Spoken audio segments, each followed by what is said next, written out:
Well, all right. This is Trevor Crane, and welcome to another daily dose of Greatness Quest. Today is an important episode, and it's called Shut the Fuck Up. In fact, if this is very relevant to you, is where is your mouth costing you more money, more love, more opportunity, more freedom, and more connection? I think you're going to love today's show. Cowboy. Welcome to a daily dose of Greatness Quest with your host, Trevor Crane, my daddy. He is going to help you take your life and business to the next level. Here I come to save the day. Trevor Crane here, 11-time #1 best-selling author and the founder of Epic Author Publishing, coming to you live every day so you can plug in every day to build your ideal business so you can live your ideal life. If my daddy can do it, then anybody can do it because he's a weirdo. You're supposed to make me sound cool.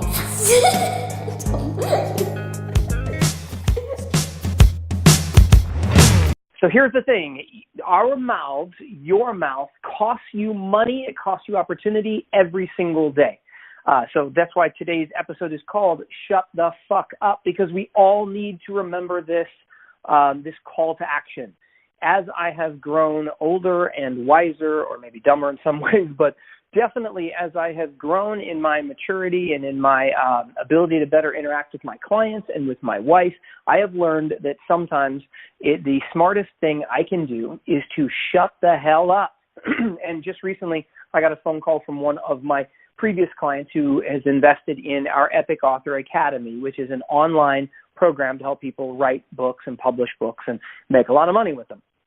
And I offer a lifetime access to this. And I got a phone call right out of the blue. And this phone call was not necessarily part of my program. It was just that this person has access to my phone number. I didn't check my caller ID. I just answered it. And then the conversation was very confusing for me because it was one right out of the blue. I didn't know who it was that was talking to me. And then they didn't actually slow down to ask any questions or connect with me in any way. They were vomiting on me something that was important to them. They started in the middle of a conversation with me that I had absolutely no idea about the context of what was going on, and I was just confused.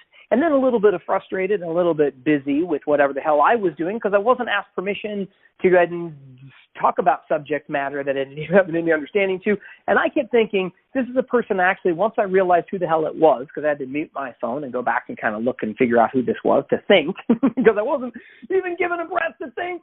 I was like, oh my gosh, this is someone that I've wanted to get in touch with and then give them some valuable bonuses and some cool stuff. I wanted to go ahead and hook up with them, and they were on my list. But because the person wouldn't shut the hell up, I couldn't actually give it to them. It was crazy. And then I was busy. I was in the middle of other things. So instead of this being an opportunity for me to actually connect with the other person, know what the hell they're talking about since they didn't ask me any questions, instead they just kind of confused me and made me think, you know what, maybe I don't even want to offer this bonus to this person anymore because they're not necessarily someone I want to connect with because they're driving me freaking knucking futs because it's just such a difficult thing to communicate with this person. And this is someone that I care about and I like and I want to help them. And I got to get over that myself because here's the thing. How many times in your life, this is the question, where in your life do you need to just remember to shut the fuck up? And, you know, every time that I interact with my wife and she talks to me about a challenge that she might be having or a concern on the day or she just wants to vent, see, my dumb ass wants to help her solve the problem. And I think she's actually coming to me for my opinion when quite oftentimes, I'd say 9 times out of 10, all she wants to do is be heard and listened to. And the most challenging thing that I have to actually do is shut my mouth and just sit there and smile and listen. Because, see, from the outside looking in, when somebody tells you about a problem or a challenge that they have going on or they're just wanting to share, from the outside looking in, other people's problems don't seem like they're that big a deal. You know, and there's this great story I written about it in a couple of books. I talk about it on some of my podcasts, and it's a story I heard from John Gray, who is the author of Men Are From Mars, Women Are From Venus. And real briefly, he shares a story about how his father passed away in a really horrific way. He was hijacked in his own car. And then when the hijackers went on this joyride, they locked his father in the trunk of his own car. And then when they were done, they left him on the side of the road, and his father died of asphyxiation in the back of the trunk of the car. And what John Gray did is when he went to go pick up the car at the police impound, he, out of a crazy, morbid fascination, actually wanted his brother to lock him into the trunk of the car, said, hey, lock me in there. I want to know what Dad went through in his final moments. So here's what happened. John got locked in the trunk of his father's car to try to imagine how it would have been to have died when he was that close to freedom, but yet so far away. And he tried to crawl through the back seat, couldn't make it through that way. He saw where his father had probably found a screwdriver and poked some holes in the lid of the trunk to get some air holes, and he couldn't get out that way. He felt helpless. He had seen how his father had punched out a taillight and had probably tried to wave down a car or traffic or something, reaching his arm out the tail light and going, oh, my God, it would have been so helpless to be in this position. He saw no way out, where his brother was standing outside the trunk of the car and actually was able to see John's arm sticking out and said, hey, John, can you see if you can reach over and let yourself out, if you can reach over and unlock the trunk. And John was able to do just that. And I never found out to this story whether or not that's exactly what happened to John's father, and the trunk was unlocked and his father could have let himself out, or if the car was locked and that wasn't an option. The point was when John was in the trunk of the car, he didn't even consider it an option, where the solution from the outside perspective was so freaking obvious, all you had to do is press the button. But here's the thing. How often have you not been willing to take somebody else's advice? I know this happens up for me, and I think I'm so smart, and I won't shut the fuck up. I've done this with mentors, right? I go to a mentor who has an outside perspective, somebody I will even invest in. I wrote somebody a $10,000 check once, and it was my first payment of many monthly payments to this gentleman to go ahead and mentor me. And on my first conversation with him, I wouldn't shut the fuck up. I didn't accept his coaching. I kept thinking I was smart. I kept thinking that I had something to say. Because it was such a difficult conversation, he was pissed off at me. Before we got off the phone call, he fired me, returned my $10,000 and said, dude, I'm no person, no hard feelings, but I'm not your mentor. Like, I don't think I can help you. And I'll tell you what, that was a kick in the nuts for me to remember that my mouth is oftentimes standing in the way of what I want next. Let's say that I'm talking to my in-laws because I'm recently having a baby, and this baby is new to the world, and my in-laws want to talk to me about this, or they want to talk to me about that, and they have a different way of looking at the world. They might want to help plan something that we're doing together with the home we own, or they might want to talk to me about what they think we should do with our baby, or whether we should circumcise, or whether we should this, or whether we that. See, my job is not to convince them of anything. My job is to go ahead and connect with my in-laws and let them know that I care about them and I care about their opinion. Now, on the inside, I may actually not agree with them. It's not my job to have an argument with them.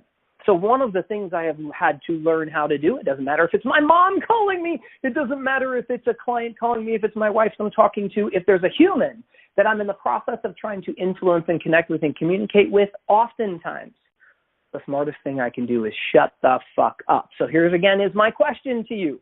Where in your life do you need to learn how to shut the hell up and just listen?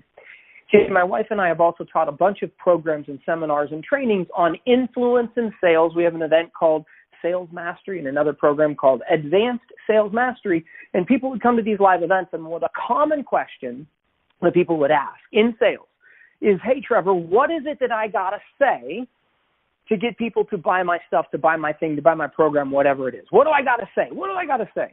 Which is a great question. But quite honestly, it's not the should ask question. See, that's the frequently asked question. But what the better question is what do I need to ask? What are the questions that you need to ask to other people? If, let's say, you're trying to make a sale, you're trying to influence someone else, you care about your wife, your in-laws, your mommy, whoever it is, your mentor, what are the questions you need to ask? And then shut the hell up. And guys and girls, I tell you, this is one of my biggest challenges, to remember to shut the fuck up. And I will absolutely do this if I'm ever on a conference call with a mentor or with a client or even with my wife, and it's her turn to speak. I will oftentimes mute my phone because I can't trust my own dumb ass. I will just bubble out with comments and questions and interrupt us, and it sucks. It sucks the energy out of my life, my abundance, everything. See, here's the thing. You and I think we're right with what we believe. And here's the problem with that is you can be right. You wouldn't think you're right if you wouldn't be doing the things that you do if you didn't already think that this was the way that it should be done. So you can be right or you can be rich. You can be in love or you can be rich, which is kind of the quote of the day, ladies and gentlemen. You can be right or you can be rich. And if you haven't heard that before, write it down. But you can be in love or you can be rich. And here's the thing. If you open your mouth to speak, to try to convince someone, to influence them, just because you're trying to get another sandwich, if you want to go to Mexican food instead of sushi, whatever it is, oftentimes the smartest thing for you to do is shut the hell up, ask a few questions, and listen. And those people that are the best communicators are those that actually use their ears more than their mouth. And it's a skill that we need to grow. So here's my challenge to you. Pick an area of your life where this is costing you, one in your personal life and one in your professional life. In the Greatness Quest, on the Greatness Quest podcast, my goal is to always help you come up with some way to improve the quality of your life and or the quality of your business. Because once you design and then grow and build your ideal business, I believe you can live your ideal life. So look at both of those areas. Here's the challenge for you, and discover one of those areas where you know that your mouth is costing you money. Let's say it's a potential client, like all these people that would say, I want to sell someone. What's smartest at the beginning of a conversation and throughout a sales conversation especially is that the client speaks 70% of the time, or the potential prospect. And you need to shut the hell up and just listen for that 70% of the time. Mute your phone if you need to do that, so that you can listen and discover. See, the best way to influence someone is to find out what already influences them. So when you listen, you can discover what's needed, and the person asking the questions controls the communication, which is another great quote. You should write that down. The person who asks the questions is in control of the communication. So if you want to influence more people, practice with your mouth closed, and you'll learn more. The best communicators, the best influencers are those who pay attention. So pay attention to the people that you love and to your business. And your challenge today is to go out and actually shut up in some area of your personal life and your professional life, and take on a personal commitment of like, hey, just remember to ask more questions and shut up and listen, and start doing a ratio. Keep a little stopwatch. See how often you're listening and how often you're trying to convince somebody else that you're right and they're wrong. You can be right, or you can be rich. You can be right, or you can be in love. This has been another daily dose of Greatness Quest. Hope you see you here every single day. And if you have learned something today, make sure that you share this with someone that you care about. Make sure that you subscribe to us on iTunes and leave a like or a comment. That would be excellent. And we will see you tomorrow on a daily dose of Greatness Quest. To get even more awesomeness, which means all my best stuff, download my app by texting Trevor to 36260. It will show up right on your cell phone. Just text message the word Trevor to 36260. Talk to you soon.